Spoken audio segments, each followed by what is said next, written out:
I'm Freddie Munger. I'm today's host, along with Emily, who's today's technical host. And our program today is on dreams with Ilan Stavans. Ilan is not an easy person to introduce because he does so many things, but I'll try to make it short and simple this time. For those of you who don't know him, Ilan is first and foremost a teacher. He's a professor of humanities, Latin American and Latino studies at Amherst College. Got it He's on. also, I oops, thought it would work, but it somebody doesn't. needs to be muted. Um, Phones are that my out. I'm supposed to be. Thank you. Uh, where was it? Oh, yeah. He's also good at getting kids away from screens over the summer because he's co-founder of a Great Books program, summer program for junior high school and high school kids here in Amherst, at Oxford, and in Dublin. So really good job that. For more mature audiences like ourselves, he has a series of TED Talks that are available, accessible online. And also he occasionally does uh, sort of as public, I don't know, lectures or interviews on radio and television. So you can often find Ilan doing his thing in public. In terms of the written word, Ilan is an author, yes, of scholarly monographs, but also of short stories and nonfiction books, and even a cookbook where he finds time to cook. I don't know. I haven't sampled it yet. He's a translator, Spanish, English, Hebrew, Yiddish. And a couple of months ago, I came across a Chekhov short story translated from the Russian by Ilan Stavans. And unless there's another one, I'm going to add another Ilan Stavans in the world. I'm going to add Russian to the list of languages that he translates from. He's also a compiler. He is an editor. He is an anthologist, if I could make up a word, and somewhat of a lexicographer because he is a consultant with the Oxford English Dictionary. I guess adding new words as the language changes. He's a publisher, the publisher of Restless Books, which takes really outstanding international literature, translate, translates it into English, and then makes it available to readers of English. And you find things there that you don't find anyplace else. It's really, really good stuff, and really excellent children's books there too. He's also I'd say a collaborator because he works across media with artists to create graphic novels and cartoons, with musicians and opera composers to compose, I guess, I don't know, operas or musical theater. He collaborates with filmmakers and even with politicians, and I don't know what he cooks up with politicians, and I'm almost afraid to ask. So with that short introduction, I'm going to hand this over to Ilan because we're all anxious to hear what you have to say to us about dreams. Thank you very much, Freddie. I appreciate very much your introduction. And thank you all, dear neighbors here in Amherst. It is comforting to know that we have this community and that the community is engaged, regardless of where each of us is found or where each of us comes from, into similar endeavors and topics and quests. And it's about one of those quests, if I could put it in those terms, that I want to reflect out loud with all of you. I really appreciate the invitation. The invitation started maybe a year ago with another one on aging, and it's really a pleasure to be able to talk not about a specific topic that connects with one's discipline or connects with one's object of research, but about something that unites us all in so many different ways.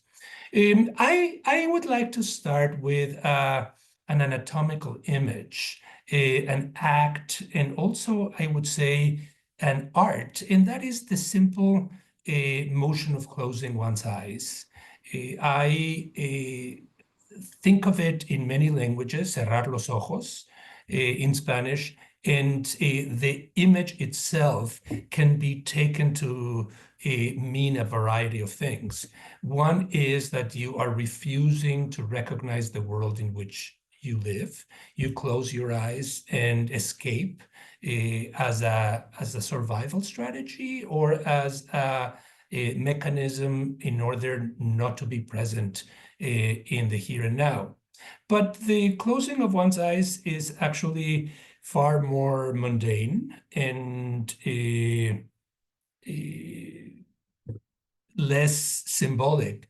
And that is simply to allow our bodies to rest or to disconnect and to enter another dimension. And I am fascinated by what happens when one closes one's eyes in the act, again, and the art of sleep, and particularly in what happens when one sleeps to enter the dimension of dreams. Looking at the acceptions of the definitions of the word to dream, one can imagine it as the goals that one has to project ourselves into the future. And here I think of the Reverend Martin Luther King's Jr.'s famous dream speech, where he is imagining a collective future where a number of different defining elements in our circumstance, race in particular, can be approached differently. All of us on a regular basis define ourselves by the dreams not that take place when we close our eyes, but by the dreams that occur when imagining who we were, who we are, and who we might be. When I hear from students, young people in general, I dream of becoming a doctor, or I dream of becoming an activist, or I dream of becoming a lawyer, the act of propelling themselves into the future out of the circumstance in which they are, to be patient, to invest in that dream, and to reinvent themselves into something altogether different, is not the fact of what happens when one closes one's eyes, but it is just the opposite. It's an emphatic opening of one's eyes in a different way as we collate ourselves at a moment that is not the current one. But the fascination that I have goes into another definition, probably a more allegorical, metaphorical, symbolic one, and that is what indeed happens to us when our eyes are closed, our body is relaxed, and there is an entire film narrative that unfolds. 1/3 roughly of our lives, as we know, takes place when we are not awake, when we are asleep, and our mind is as active as one could potentially imagine it, although the relationship between that activity and the act of remembering is very different from the one that we in normal situations have on the awake dimension. We dream, we are told by scientists, especially scientists that connect with the study of dreams, every night, and we dream recurrently. We dream at different rates and at different speeds every night, and yet only a few of those dreams, if any, are being able to be caught by our consciousness and our memory. And one of the essential aspects of that catching of one's dreams, the dream catcher that will hold on to one particular sequence or narrative or image and bring it back to the level of consciousness, is in itself a form of translation.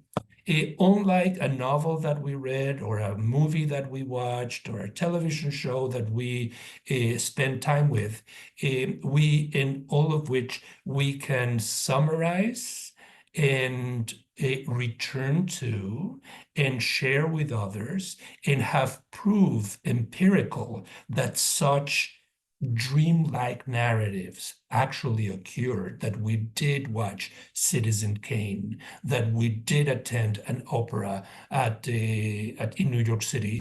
With dreams, we might attempt to summarize what we saw if we are able to catch some of those elements, but the summary doesn't have a particular way to be proven right. In fact, the summary itself might be a substitute, an imposter, a proxy of what the dream itself is. And the translation effort of that dream into our current stream of consciousness cannot avoid trying to articulate it in words, in structures, in morphological patterns that fit into the way we describe the world, we understand it, and that might or might not be fully truthful to the language of that dream. This is one of the first things that I'd like to propose to you. There is a grammar of dreams. There's a syntax of dreams that has very much its own nature and rhythms and music, and might or might not be similar to the grammar and syntax of our daily communication in all kinds of forums. There is verbal or physical or musical or whichever other forms that we have. There is a theory in the study of language that suggests that the way we build our sentences in the language that we use as the dominant one to engage with one another is an expression of the way we build the bricks that shape the structure of our worlds, in that speakers of different languages actually build different structures to understand the world. An example here would be that, for instance, the German language tends to put verbs at the end of a sentence, whereas Romance languages tend to put them in the middle, or the role that certain adjectives or certain nouns might have in one language might be played differently in another. I don't know if I fully believe in this linguistic theory, that is, again, that the structure of one's language is also the way we structure the world in which we inhabit. But it prompts me to reflect together with you, friends, on to what extent the different cultures in which we find ourselves, and they might be defined by geography, by climate, by diet, by the colors that we're exposed to, by the textures of those elements, and by the sounds of them, might also define our different types of dreams. In other words, do people that speak German dream differently than people that speak Swahili, than people that speak Urdu, than people that speak Portuguese? Or if we didn't want to use language as the prism through which to understand this dilemma, does somebody who live in a society where they have never seen an object that flies, technologically propelled, like a rocket or like an airplane, would dream objects in the sky, in the atmosphere as a whole, in a very different way than somebody who's exposed to certain type of technologies that made that travel across space accessible and even just regular, customary. There are no doubt intimate connections between what we see and what we perceive and what kind of daily exposure we have to objects to what our dreams might or might not have. It is a given that if we recognize the shape of a soccer ball, and we know what a soccer ball is, if we dream of a soccer ball, we will identify it in the dream, or we will identify it once the dream is over and come back and think, okay, I saw a ball and that ball reminded me of X or Y because a day or two ago I was exposed to such and such person. But it is also the fact that sometimes we can see in dreams, and this is particularly appealing to me, objects or entities or emotions or creatures that we might not have been fully exposed to, and therefore our imagination plays a particular role there. Let me ask it from a different perspective. Can we see in dreams elements that we have never seen before? Or are all the elements that we're exposed to in one's dreams have to be directly connected with everything that we saw and see and will see? To what extent is the imagination fully free to engage in different ways with the reality that happens in our dreams that is a counter narrative to the reality that we experience in daily life? And here I have come to a word that seems to me very important, the word narrative.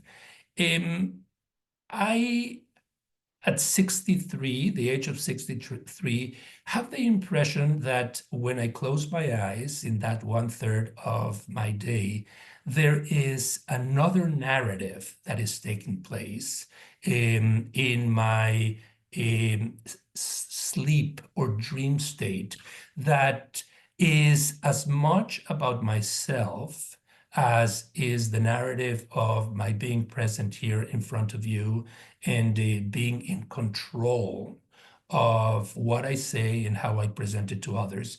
And that narrative has a film-like quality where the dreamer is both the actor and the director-writer of that narrative without being in full control of how that narrative is shaped and what roles that actor or director-writer might have. Going back to the question of at the premise of this meditation, to what extent our dreams tell us aspects of ourselves that our daily lives do not, and do we have the capacity to fully understand that narrative, since it has a different grammar and a different syntax and a different perception of things altogether? According to the Talmud, which is one of the canonical legalistic works in Jewish history, sleep is 1/60th of death. I am struck by this statement and have tried to explore it from multiple perspectives. One thing that it tells me is that the rabbis that were engaged in the shaping of the Talmud were very much about counting what was and what wasn't a part of our awakeness and part of our sleep, and to come up with the fraction of 1/60th and not 1/30th or 1/4 or 1/100th, 1/60th of our of death is quite precise and quite stunning. But on the other hand, what that statement really says to me is that they are unapologetic about connecting dreams with death. It is 1/60th of death. It is, in other words, Every time we go to sleep, it is an announcement or maybe a progression or maybe a preview of what the state of death would be if only in its 60th presentation. And that invites all kinds of side thoughts. There is that beautiful poem by Dante, The Divine Comedy, where in the middle of the road, that is in the moment of a midlife crisis, maybe, Dante finds himself entering another realm, and that realm will take him first to hell and then to purgatory and eventually to heaven.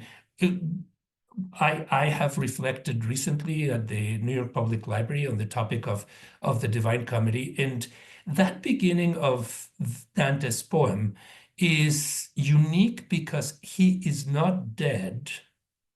He doesn't tell us, I am now dead and entering hell or entering purgatory and entering heaven, which is the conception that Christianity proposes to us, that after life, we go to another place that is either hell or purgatory or heaven. He also doesn't tell us that he is asleep, in that he is now entering with the help of Virgil, his mentor and guide, and Beatrice, a woman he idolized when he was young, another realm that belongs to the dream world.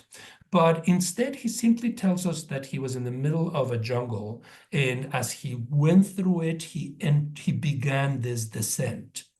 Are dreams a form of descent, meaning going down, or are dreams a form of ascent, meaning going up? Do dreams have geographical coordinates, meaning the top and the bottom, the right and the left, the same type of coordinates that we have in life itself? Or are dreams, because they have their own grammar and they have their own syntax, they also have their own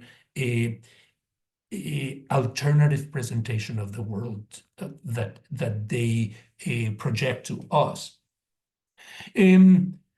There are a number of approaches that cultures have taken to dreams, including our own very culture.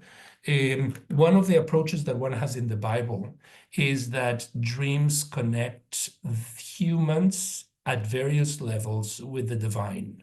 There is a moment in the dream of Jacob when he himself is in a moment of crisis, where a ladder shows up and he sees angels going up and down the ladder in a place where that will define him, and he will have a different, as a result of that definition, he will have a different name for himself, Israel. That ladder that goes up and down is a way for the dream to connect through to the higher spheres. There are the celestial or divine creatures, the angels, that are not quite of this world and not quite of the other. They are children that have human elements, but they also have wings and have the capacity to go up and down and not die, that enable that dream to send him a message that that is a holy place. And I will return to this concept of holiness in a second. In other parts of the Bible, such as the story of Joseph, dreams have a prophetic quality and maybe also a fiduciary financial quality. Joseph being the sibling that is bullied by his brothers, eventually becomes very proficient as an outsider. Maybe he's one of the first immigrants in history and enters the realm of pharaohs in Egypt and has the capacity to have dreams. He has them in jail. It's important where the dream takes place. Again, I will return to that topic as well. He has dreams in jail that are emblematic, uneasy to decipher, in that at one point serve Pharaoh as an annunciation of what is to come in the next few years for Egypt. They turned him into a commodity that Pharaoh is eager to embrace, turning him into a minister that will enable the Egyptians to prepare for the years of want that are about to come and for the years of plenty. So the dream has this capacity to see the future. The future is not presented as such, meaning exactly how the Egyptians are going to look in 7 years or in 14 years or in 100 years, but it uses replacing qualities, we call them symbols, the cows that are very slim or that are very fat, in order to announce that something is about to take place. In particular, there are in the Bible a number of characters or protagonists that have a unique key to dreams, and we call them prophets. The prophets seem to have the capacity to communicate with God through dreams, often as Moses, who is supposed to be the prophet of prophets, in direct communication, but talking to God directly, seeing God's face, speaking the same language of God is not allowed to humans. So in most cases, in the prophets in the Bible, the books that are devoted to the prophetic figures, they have dreams that communicate, whereby God communicates with them and they communicate with God. The dreams might be simply and straightforwardly a statement that God enunciates: go here to Nineveh and communicate this that I have now presented to you. Or in other cases, it might be again through a double standard or through some symbolic element here that will require some kind of interpretation. Maimonides, one of the canonical philosophers of the Middle Ages, who lived in Cordova and was a Jewish philosopher and also a rabbinical figure, he argued in one of his books, The Guide of the Perplexed, that he argued two things that are fascinating in connection with prophets. One is that God really chooses the language of dreams to communicate with those he selects, because that language in part is human language and in part is divine language. And one of the things that puzzles Maimonides is that God speaks a language that humans cannot understand. And humans speak a language that is second rate or fifth rate or 20th rate compared to God. Yet in the dreams, there is a capacity to encounter the divine and for the divine to encounter humans. This is really, to me, quite important. It's not only that humans dream of a revelation that occurs connected with God, but that God is able to choose particular humans and send dreams to them. And this is the second thing that Maimonides says. Maimonides says that God has the capacity to control everything in our world, except the dreams that are not of prophets. He or she or it, God, controls the dream of the prophets, but God does not control the dreams of humans. That is another striking point to me about dreams. It's not only that we ourselves are not in control of our dreams, but according to this theological view by a major figure in one of the three Abrahamic religions, God also does not control dreams, except for the dreams of the prophets, which God uses in order to communicate directly. And in opposition with Maimonides, Thomas Aquinas said that dreams in the Summa Theologica, said that dreams are channels whereby God communicates with everybody, and he does control the dreams. So dreams are divine narratives that we all receive, and you don't have to be a prophet alone.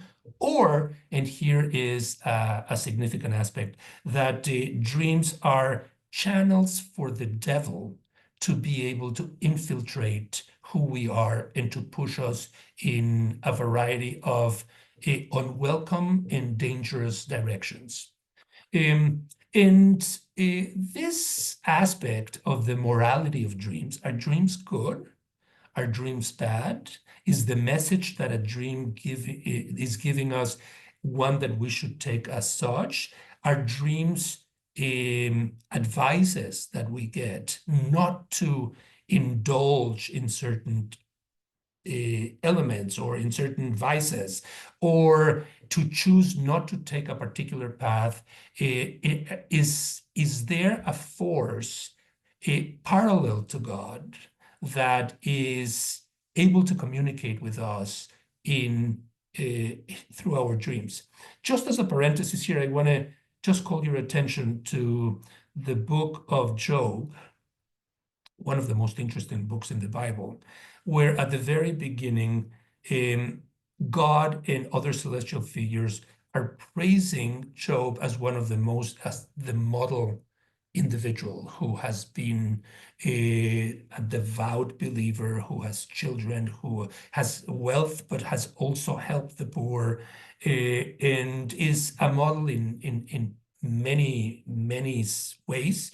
And all of a sudden, in that court, in that celestial court, Satan shows up and says to God, well, if you think that highly of Job, why don't you put him to a test? Why don't you kill his children? Why don't you kill his wife and see how devout he truly is? Test him. You will not know how strong his faith is unless you figure out his response. And the very troubling and very modern book of Job is nothing but the story of how he loses his wife and his children, and then he engages in a conversation with 4 friends who are giving him all kinds of advices. And in the end, he stumbles, but he remains strong. And eventually he is given another wife and another a set of children. And it's one of the only books in the Bible that doesn't deal with the Israelites as a whole, but it deals with one single individual who, as it happens, is not even Jewish. Or is not even part of the Israelites. What is incredible in that book, incredible because it seems to me that it probably should not have made it to the Bible as a canonical text, is that Satan in Hebrew, literally tempts God and tempts him in a way that allows for God to feel insecure about God's own decisions and chooses to test. In the whole book of Job, acts as if in a dream sequence. I want to call attention, friends, to the very thin membrane that exists between dreams and wakefulness. There is a famous poem by Samuel Taylor Coleridge that tells the story of him falling asleep, seeing a rose, and then waking up and finding the rose next to him. And the poem ends with, and then what? In other words, what if something that we see as tangible in our dream, when we wake up, is an actual object of this world? Would that thin veil that separates dreams from reality all of a sudden vanish? We are used to the very drastic separation of the dream world and this world. There's another, Coleridge to me is one of the most interesting writers about dreams. There's another poem by Coleridge written in 1792 called Kubla Khan. Many of you, I'm sure, know it, that has an incredible story. The poem itself is superb, but the story around the poem is just as interesting, or perhaps more. Coleridge was a hashish user, opium user, and he was in an opium-induced dream where he saw a landscape that he describes as Xanadu in Mongolia by a major leader, Kubla Khan. And he not only, apparently, as he described it, saw the entire action, but the poem was dictated to him in the dream. And when he woke up, he had the poem perfectly arranged in his mind. And the first thing he did, having recovered from the opium-induced dream, was to go and sit down at the door, at the desk, and write the poem, not imagine, not create the poem, but write it as a secretary. The poem was being dictated to him. In Xanadu did Kubla Khan a stately dome decree, where Alf, the secret river, ran through caverns measureless to man up to the boundless sea. That's the very beginning of the poem. And then what would be the equivalent of the FedEx man knocked at the door, at his actual door. And after having written about 32 or 35 lines, he had to stand up, respond to the FedEx man, who, as it happened, apparently had the wrong address to deliver some object to him. And when he went back and sat down to write the completion of the poem of Kubla Khan, he could no longer remember it. And the only thing that we have is those early lines of the poem. I am, again, just flabbergasted by this idea of inspiration, of dreams as an inspiration for art, where the actual poem itself is fully composed. And the act of creation in our contemporary sense of the word is simply to sit down and let that dictation be spelled out, unless and until you get interrupted by the daily routine of life. Because I am such an inveterate reader, can't stop myself, I see a lot of connections and a lot of nutritive moments in literature that define dreams. There's a beautiful short story by Jorge Luis Borges called The Circular Ruins, of a magician that cannot have children and that goes to the top of a pyramid and dreams every night another portion of a child that he wants to have, until that child, after many nights, is fully formed and ready to be born. And the story ends there. We never know if the child is ever born, but we do know that paternity is something that to this magician happened through dreams. There is another beautiful sequence on dreams in 100 Years of Solitude by Gabriel Garcia Marquez, where the entire town of Macondo, the setting where 100 Years of Solitude takes place, begins to suffer an epidemic of amnesia, and they are unable to fall asleep. They become sleepwalkers, and they can't remember, as a result, why things are what they are. When they after nights of sleeplessness, they do not know what a cow is for, what a chair is for, what a pencil is for. And in a Montessori-like way, one of the next efforts by the politicians of Macondo is to write a little sign that is put on the neck of the cow that says, a cow is an animal that gives milk. You have to milk it every morning. And a pencil is used for this, and a table is used for that.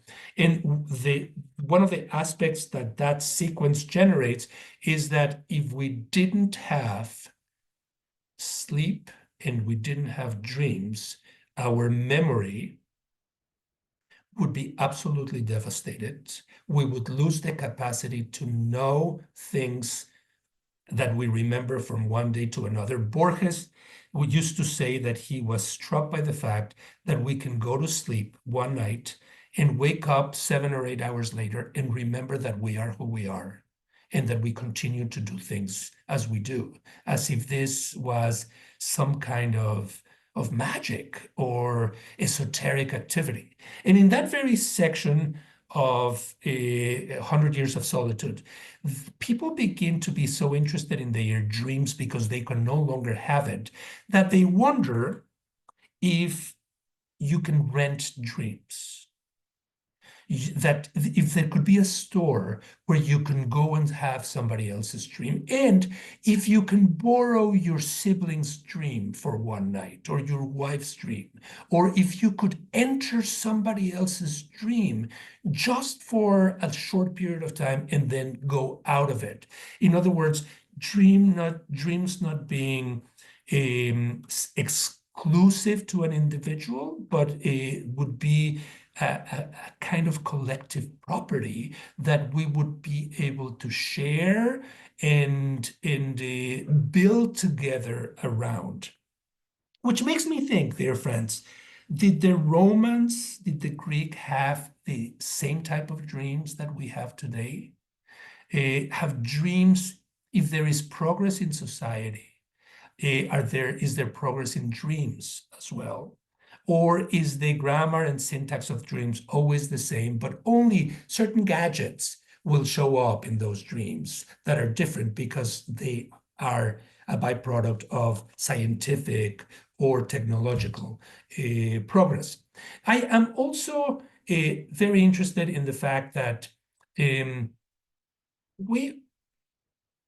not sure if we have the same type of dreams throughout our lives. I remember when I was very young having a nightmare every time I went to my grandmother's house, and I love that grandmother, but it was a recurrent bad dream, and a nightmare is a beautiful word about that connects with a she-horse in mythology, and it was a nightmare that I have purposefully never wanted to narrate to anybody else because it is so devastating. But it has never left me. It is the one among maybe a dozen or 2 dozen dreams that many years later I am able to recreate almost in the exact way that I had at the beginning, but that, like novels, change their meaning as life goes by. One of the qualities of the books that we love, the classics, is that when you read Alice in Wonderland and you're 15, it means something to you and it surrenders its plot to you in a particular way. And when you read it at 60, the book is very different. You're no longer a child. You understand what it means to fall through a rabbit hole, what this kind of emotions, and it's the same book, but it's different. And it's the same person who's reading it, but it's different. And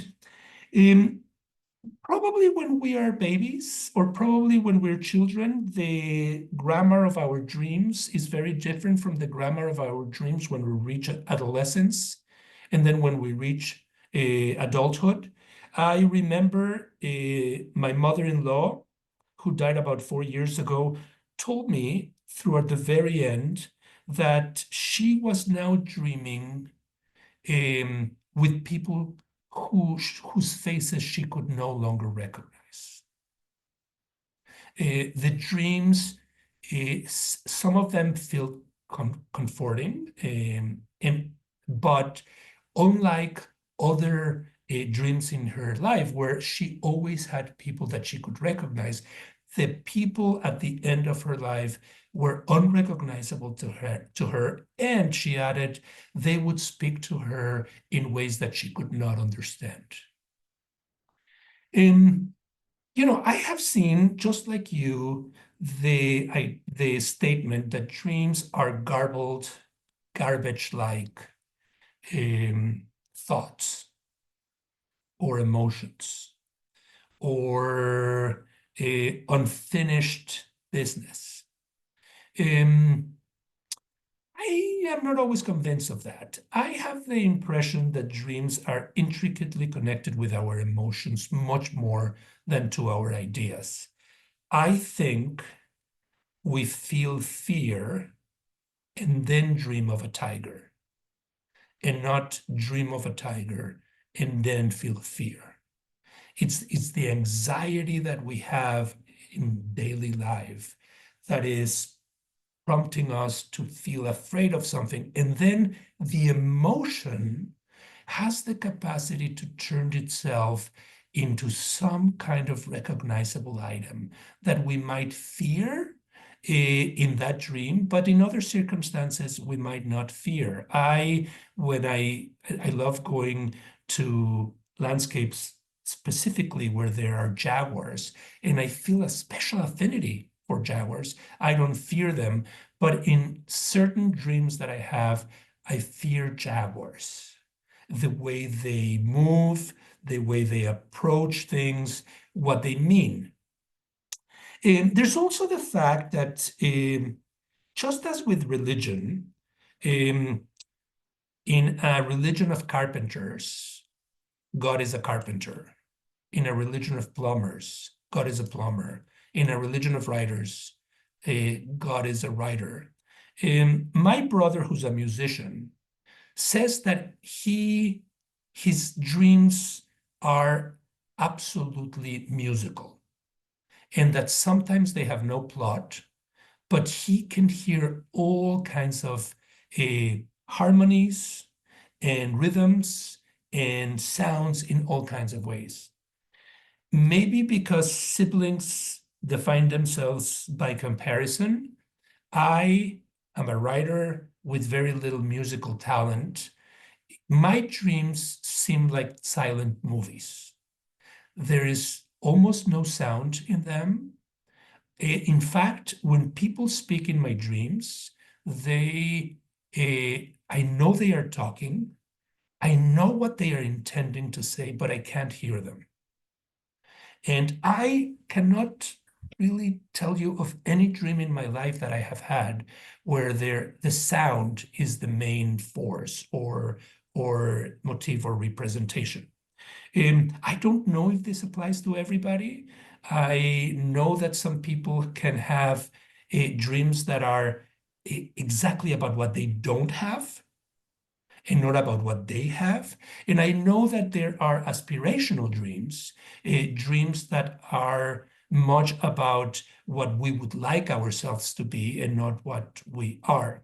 Let me just tell you two more things, and I'd love to then to open it up for a conversation. I'd love to hear about your own dreams and how they connect to your own life. Of course, 100+ years after Freud, Sigmund Freud published his first studies of psychoanalysis and the explorations that he had done of hypnosis.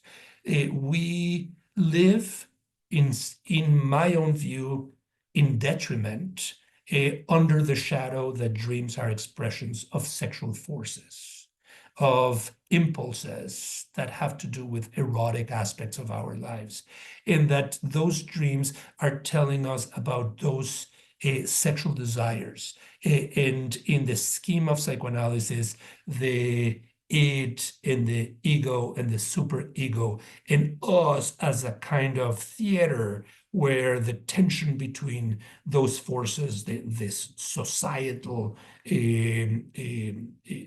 rules and regulations, and then the impulsive and more spontaneous aspects in tension with each other, right? Where we, the self, the ego, has to react.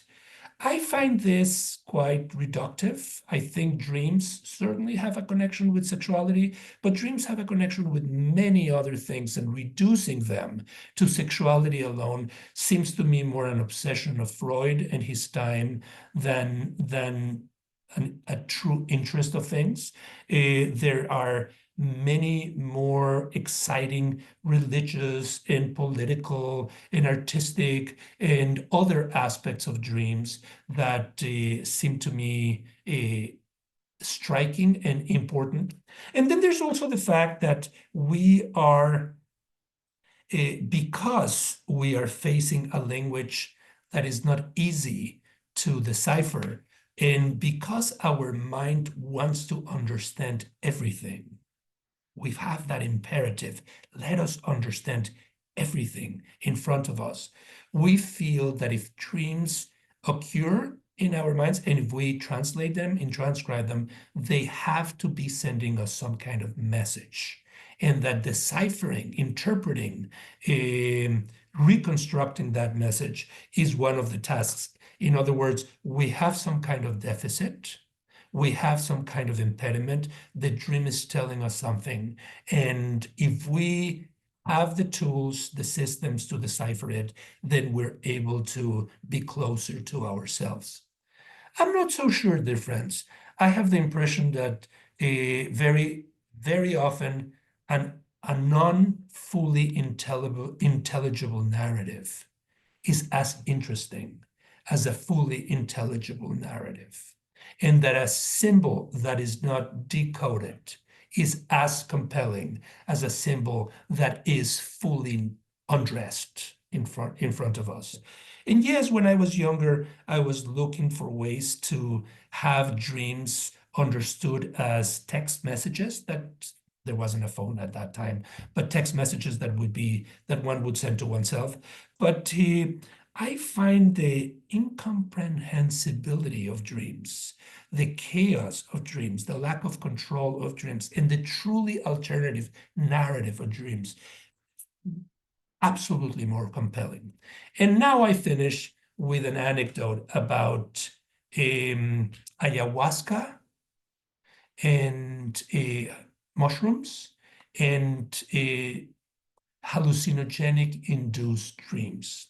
For many years, when I was a young man, aside from the transient smoking of pot, I was hesitant to try anything that connected with something more dramatic that would affect my consciousness, believing that consciousness is the only way to salvation, so to speak, and that reason is at the center of my own world. It was around turning 50 that I was invited to participate in a shamanic ceremony in the Amazon, in the Colombian Amazon. I had grown up in Mexico.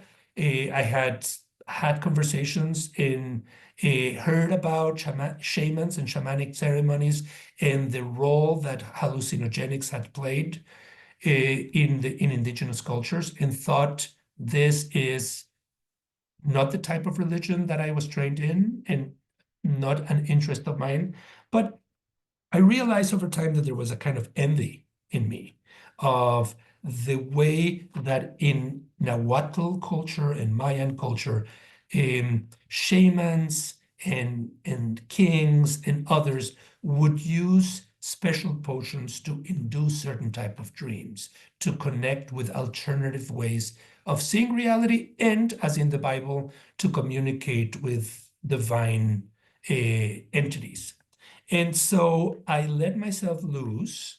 I gave myself permission, disappeared literally from the Western landscape, and was part of a shamanic ceremony that used ayahuasca, a very strong potion that at first in me didn't create a reaction, but after a while pushed me into another dimension. And for 3 days, I was not myself, but was myself. And I registered textures and smells and tastes in that I had never before. I felt a connection with higher spheres that I hadn't before, but mostly I had the impression that I was inside a dream, and that the passage of time in that dream was absolutely different to the passage of time in this, where minutes, seconds, hours could be elongated and twisted around, where I could burn in a fire and then get out and be cold, where I could dance on the cusp of trees and then come down and go under the earth, under the soil, all mental, all emotional, and all spiritual dimensions that were fully about another way of perceiving dreams. When I came back, I felt as a different person. I became a different type of teacher and began having a different type of connection with dreams as well. And feel very grateful for the shaman and the people that induced me and introduced me to that. I would not do it again. It felt radical, it felt frightening, but it felt absolutely unique.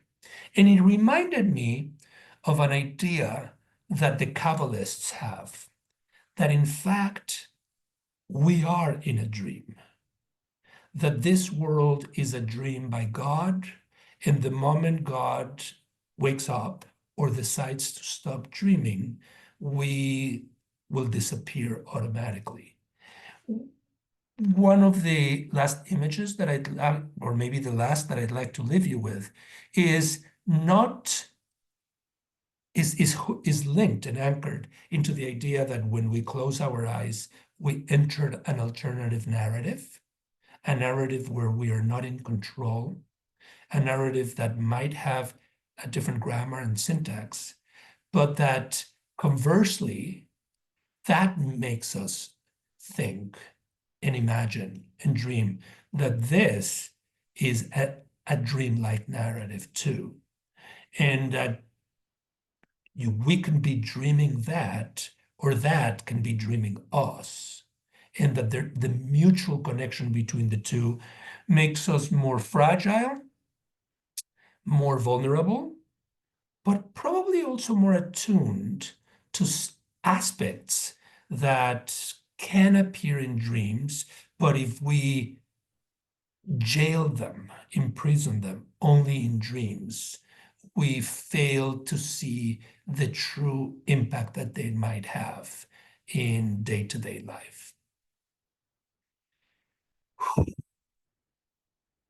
I appreciate enormously your patience, your endurance. It feels a bit like a dream. I'd love to hear your reactions. It's literally 5 o'clock. 00. Freddie, back to you.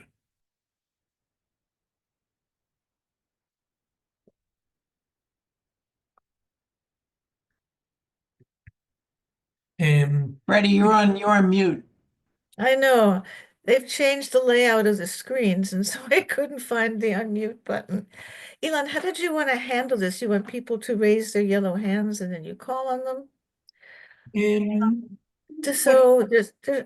Go ahead. Whatever feels more comfortable, Freddie. Well, there aren't many. Well, somebody already has raised their yellow hand, so we'll start with that. But if you want to just go like this, that would be okay too, because there's not very many of us, unless you've turned off your video, in which case we won't be able to see it. Laura, did you want to say something? You're muted, but don't forget to unmute yourself. Thank you very much, Freddie. And hi again, Ilan. So good that you are here. So good to see you again. Likewise. And, thank you for mentioning the great Georgie, who wrote a lot in in Dream Tigers. So I said I had to be here and listen to you again. No, thank you very much. It's amazing how we know that Borges puts time. Time is the big Yeah.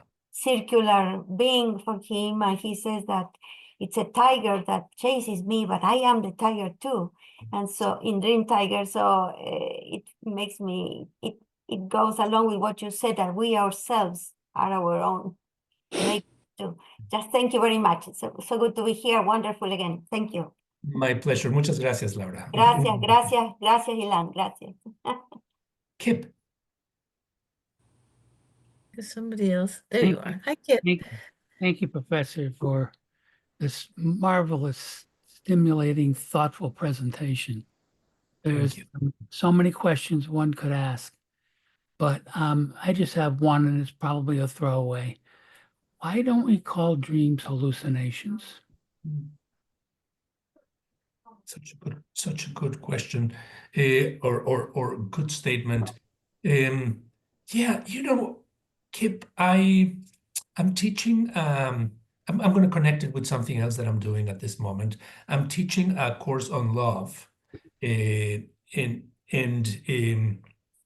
one of the questions that we have been asking throughout the semester is the word love ineffectual or insufficient to encapsulate all the things that we throw into that word, or we want that word to represent?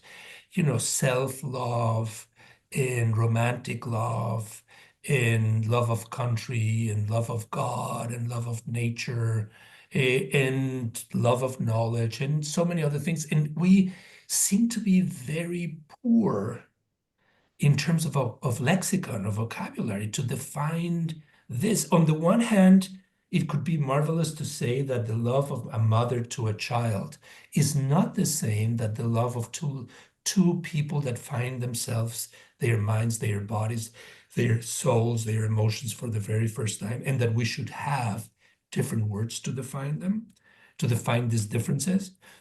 On the other hand, there's something soothing in the fact that it's the same word that is allowing us to think of different options and different perspectives.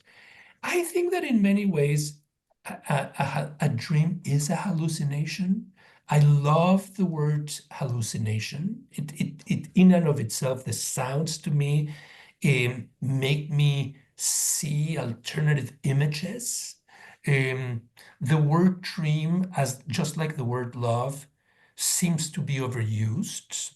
When you say, "Oh, I love eating chocolate," or "I love cutting my nails," or "I love you so much," or any other thing. It seems that with the word love, we're doing so many things. And with the word dream too, I dreamed that I wanted to be this, or I dreamed that I was living in another place. And the word hallucination is not overused, or at least not that much. But either or, in the end, my feeling, Kip, is that whatever word we choose, or we by default go for, it will probably be insufficient, because the life of dreams is so rich, so complex, so undescribable, unspeakable, that it begs to have its own way of feeling and of own way of representing. And maybe for that reason, it's good to have synonyms for it. They're not always synonyms, a drug-induced dream, a nightmare, a hallucination, a nighttime story. Yeah. Nighttime story. Yeah, Who's a nighttime talking? story. Hi, Chad. All those are different versions. I love very much the idea that a poem could be described as a guided dream, or a novel could be described as a guided dream. In many ways, That's what a novel is. We are dreaming something and then guiding somebody else through that dream. Mhm. Larry, did you want to? Yeah, just, I mean, I'm completely mesmerized. I don't know where to go. I wrote, as you're talking, I'm making notes to myself. There's certain words that make me ponder, make me think, which is why I think a lot of us are here. Use the word escape, projecting yourself, reinventing yourself, hard to catch, dream catcher. I just, there's stuff that preview of death, that's haunting in some ways. That whole slant is pretty cool to ponder and new and kind of new for me to be thinking about. Capacity to see the future made me think of a college roommate who kind of like how people that are into astrology make something happen because they study it and they believe in it. He believed in dreams and he believed that they might predict the future, and he was disciplined to write them down, which I thought was amazing because it's really hard for me to remember dreams, let alone get up and write them down and then go back to sleep. Um, uh, and the last thing I wanted to say, and feel free to respond to any of it, is the word synesthesia came to Yes. mind as you were sharing your hallucinogenic experience and describing, this blending of senses. It's not a word that I hear a lot, but it made me feel it as you were describing it. You're incredible in terms of how you pull so much together. So respond to any or none of it. It's okay.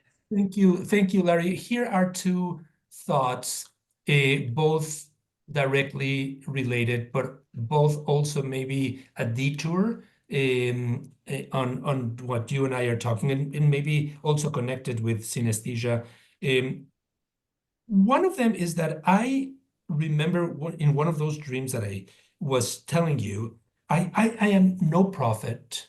The future to me is actually far less interesting than the past. I'm interested in how people conjugate verbs, and I'm interested in how time is presented in dreams. For instance, sometimes I was talking to my students yesterday about a movie that I asked them to watch that is in black and white. It takes place at the very end of the 19th century in the Lower East Side. And I asked them in passing if the color of their memories is different from how they experience life. If they could talk about the color of memories, if there was some kind of color, and if they thought that their parents' past has a different color than their parents' present. Just to what extent does black and white affect the way we relate to one another? And at one point, when I was young, Larry, I remember I had a dream that my brother was going to break his arm. And I was very scared.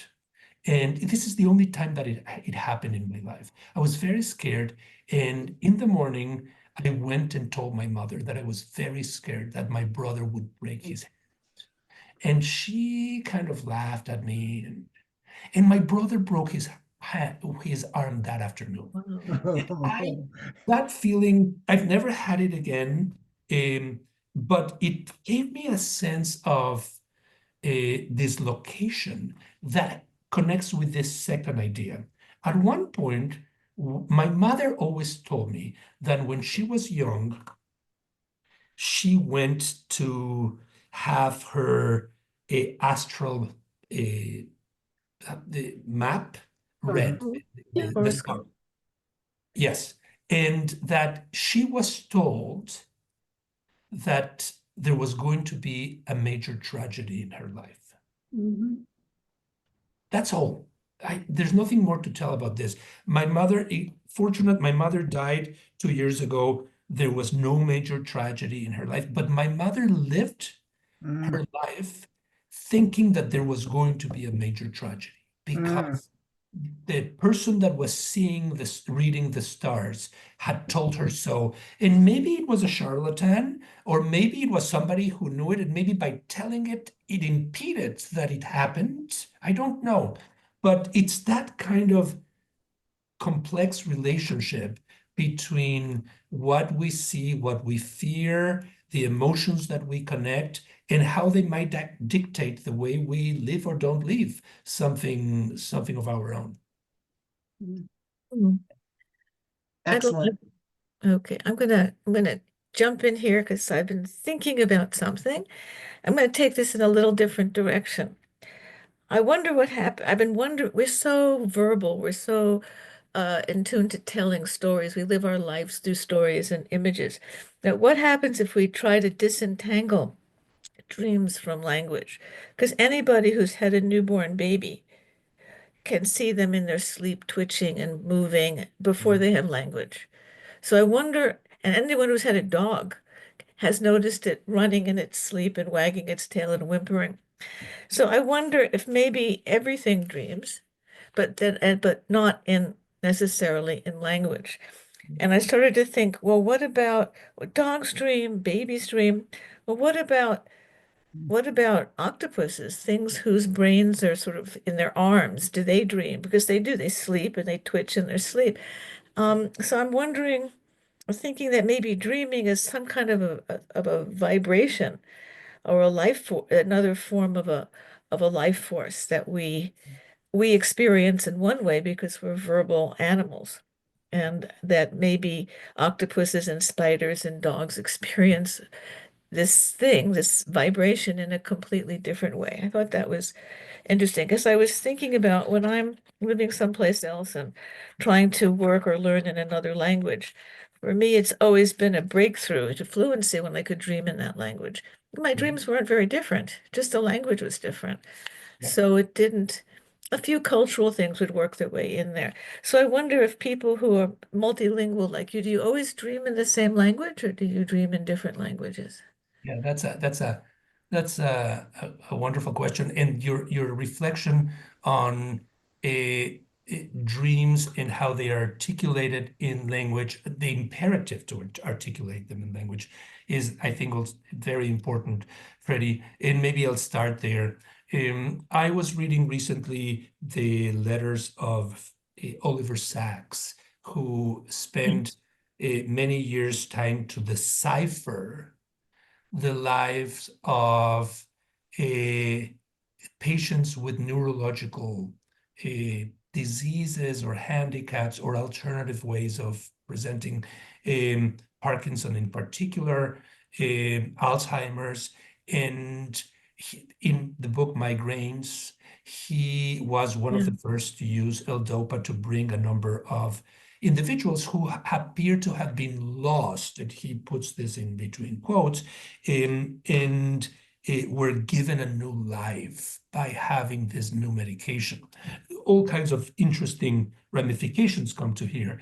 But the big question is, does a person who can't articulate language, either a baby or someone who is in an island, who has never been exposed, kind of like a primordial individual, has never been exposed to language, not have dreams because those dreams cannot be articulated? I doubt it. I would think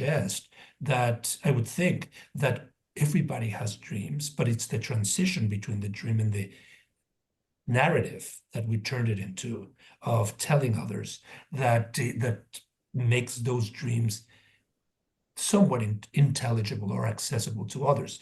A baby might be asleep and smile, or fart and smile, and there's an image that crosses, and there's a dream, but the dream will be forever lost. And yet there is a living imagination that is taking place in that baby or in that patient that seems to be lost. When it comes to language, dear Freddie, the language of the multilingualism, as I was mentioning, I don't hear anything in my dreams. And I know that people are talking to each other. And I know that people are speaking Spanish, for instance, but I don't know what words they are saying to each other. Or they're speaking English. And of course, there's no subtitles in my dreams, or they are not dubbed into the other language. And I am afraid to disappoint, but I don't dream in language. The language of the dreams in itself is the images, but not. However, when I go to somewhere else, I feel that my dreams are different if the linguistic environment is different. I feel maybe it's the emotions, the desires, the anxieties, and I feel that they might be faster, the dreams, or slower, or in more sepia colors. But I don't hear what people say in dreams, and I know that many people do. So it's a deficit. Susan. One of the things that strikes me about what you've talked about today is the sense that we might be going to a different dimension in our dreams. Yeah. And if you could say a little bit more about that. I had a bizarre dream last night, and I was somewhere near New York City. I was trying to get to Staten Island. These are the names that came up. Yeah. But it was like a carnival, and walking up a hill trying to meet somebody who was supposed to pick me up. And it just, I mean, it wasn't like thinking about Southern California where I'd lived for a long time. I mean, this was just a very strange. I grew up in New Jersey, but I don't think I've ever been to Staten Island. Yeah. It was a bizarre kind of, it was like a carnival, that I was in this carnival space with high rises, and it was so and so, I don't know if sometimes we don't go somewhere else, a different. I'm absolutely convinced that we go somewhere else. And not only that we do, Susan, but that we are someone else, another version of ourselves in our dreams. And this might sound either presumptuous or naive, but I do believe we have a certain freedom in our dreams that we don't have in, this is not that we're freer, but it's another type of freedom, another type of engagement in our dreams that we don't have on our daily lives, because we're constrained by this. And in dreams, we will be constrained by other things. I think time moves differently in dreams. It's not the chronological time. In a dream, you might be old and then be young, or you first take out an umbrella and then it rains. There's no cause and effect. The dreams have their own rules and laws. I don't believe in total chaos. I think there's an order in disorder, and I think dreams have that order. And I am absolutely of the opinion that we don't trust and don't think and don't believe in our dreams enough.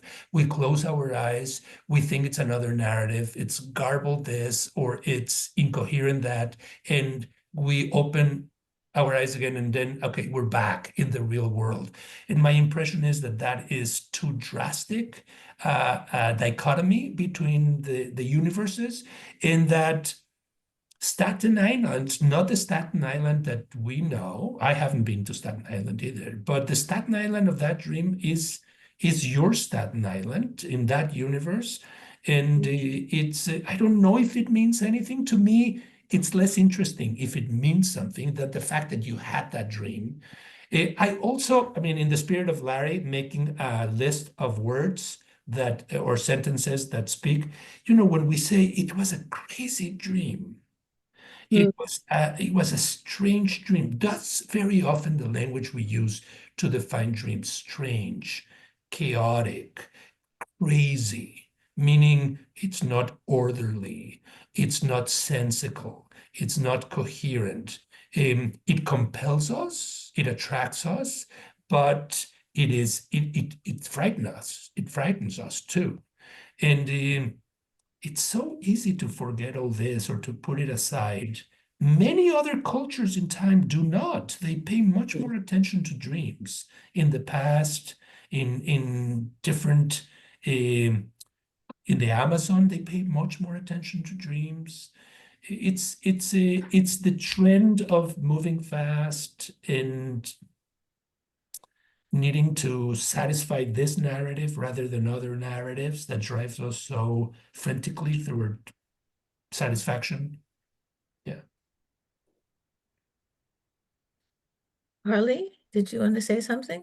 Yes, you probably don't have too much time, but many times I hear people say, oh, well, if you have this, you're trying to figure out this problem, why don't you sleep on it? Yeah.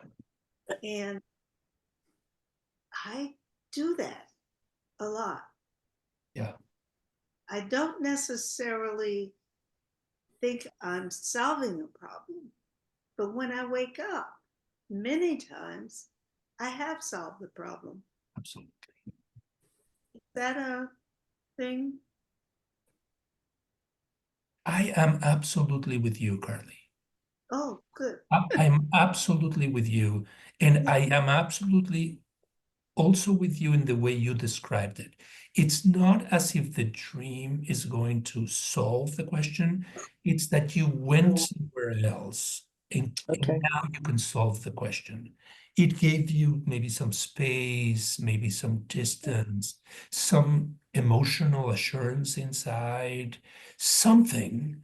And I myself can't describe. I recently was in the middle of I was about to attend a ceremony, and all of a sudden I got a phone call, Harley, that said something terrible has happened, and you, Ilan, have to make a decision right now on how to solve it. And it's exactly the thought that I had. I cannot solve it here right now. I have to sit down, close my eyes, close my mind, try to stop this frantic trend of thinking. And I don't know if I dreamed anything. I did absolutely relax. And then when I came back, I was certain that there was one solution and I knew which one it was. Yeah. So I am absolutely with you with that. And yes, I think it's also part of dreams. Well, yeah, and it might connect to one other thing I'll say real quick, that I seem less so now as I'm getting older, but earlier in my life, I could go back into a dream that I had the night before. Mm. And I'm wondering if, well, I don't know how I do it, but I do. I can go back and continue a dream that I had woken up on. I don't mean the same night. I'm talking about another time altogether. I can go back and I feel like I can control whether I have a dream, whether I have this dream. I'm absolutely envious of you. I wish I had that capacity. I'm saying it in all honesty.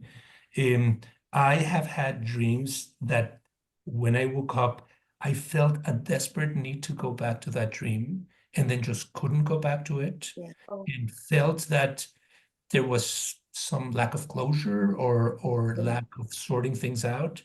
And I know of friends of mine and others who have that capacity. I also know of dream therapy where you can go back to certain dreams or have a particular dream to solve an issue, but it mostly connected with trauma that will enable you to move forward where other types of therapies have not worked. You should hear sometimes my conversation with Alice and my wife. she can watch a Netflix miniseries that has 5 seasons, 30 episodes per season, and just enjoy it. And to me, after the 3rd episode, I'm thinking, what else are they going to do here? I am just being pushed to see another one and another one. There's no, but sometimes and I get very impatient. I think it's more merchandise than actual storytelling. But I would love to be able to have mini-series dreams where I go at night and return to the next episode that was happening without commercial interruptions. And maybe the next season is a flashback or a flash forward. I don't have that capacity. I would love to have it. I guess in my case, it would mean that I would have some control of the dream. And in me, really, dreams are, I don't control them. They control me in different ways. But I admire and envy you for having that capacity. And go ahead. I don't know whether other people have shared this, but I find very often my dreams ask me a question, or they force me to confront a question. Yeah. Why am I dreaming that I'm traveling night after night? Or why at another point in my life was I always dreaming that there was some evil force behind the door that was trying to get in? So when I wake up, I find that what I have is a question mark. Well, why did I dream that? And that causes a connection between, if there's dream life and awake life, maybe there is earth life and afterlife or something. It's a parallel world, but does anybody else have the experience that dreaming something similar each night causes you, when you're awake, to question, why am I dreaming that? Oh, yeah. Yeah. And I like, I don't have that much, but I like the parallel aspect that you were talking about. I think mentioned it before. And I think there is a continuity, either the continuity between this narrative and that narrative. And that continuity might simply be a question mark that is being posed, that has to be repositioned or retranslated. I assume that it's both directions, Anne, that a dream is asking us why to have is asking us a certain question, and maybe something that is happening in this world is also asking the dreams to approach things in particular ways. So we ask the question in both directions, and awake things in both sides. Let me conclude with this. In that course on love that I'm teaching, and I have really superb students, some 30 students, I asked them today if they love in the exact same way that people in the age of Plato did, and in the age of Shakespeare did. Has love changed, or is love basically the same in spite of all the gadgets that we have and all the multi-layered ideologies and perceptions, and of course, one of them, so bright, she said, it's exactly the same. I could be sitting with Plato and we would have a lot in common, right? And another one said, no, love has changed. It doesn't progress. It doesn't improve. In fact, there are periods where it goes down and others that it goes up again. But no, it's not the same. It might look the same. And she was saying that her father is from Nigeria, and that it's actually not, you don't have to go that far into the past. Her father doesn't tell her that he loves her in the same way he tells her brother that he loves him. Because in Nigeria, the fathers tell the sons much more about that emotion. And that has to be cultural, has to be defined by time. So I would love to be able to sit with Cervantes, one of my heroes of Don Quixote, and just what did he dream the night before he wrote the first sentence to Don Quixote? Oh, I don't know if I would read the novel differently. I don't know if I would understand things about myself differently.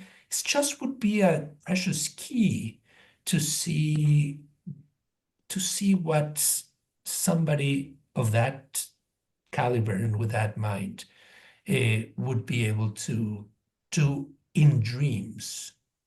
But Don Quixote is an incredible dream. It's a guy who refuses to see life as is and dream himself into being a knight. And he goes out and convinces everybody that he's a knight. And by the end of the book, I'm sorry to spoil it to all of you, everybody tells him, don't die. You're right. You're a knight. We want you to continue being a knight. It's incredible. He changed the world just by fooling everybody that he was a knight. And in many ways, that we do that. And it would be great to see what Cervantes was. Dear friends, I got to get running. Yeah. It's been an honor to spend time with you. And I appreciate the invitation and so proud to live where we live. Well, thank you so much for taking the time to be with us and let us wander through this dreamscape that you helped us to create. It's been an adventure, seeing how many different things can be piled into one word. Thank you. I hope we get to see you again, Ilan. Take care. Thank you all. Thank you, Fabulous. Thank you so much. Gracias, you. Ilan. Gracias a todos. Gracias. Muy bien, muy Thank bien. you. Happy Wednesday. See Chao, you all, chao. good friends.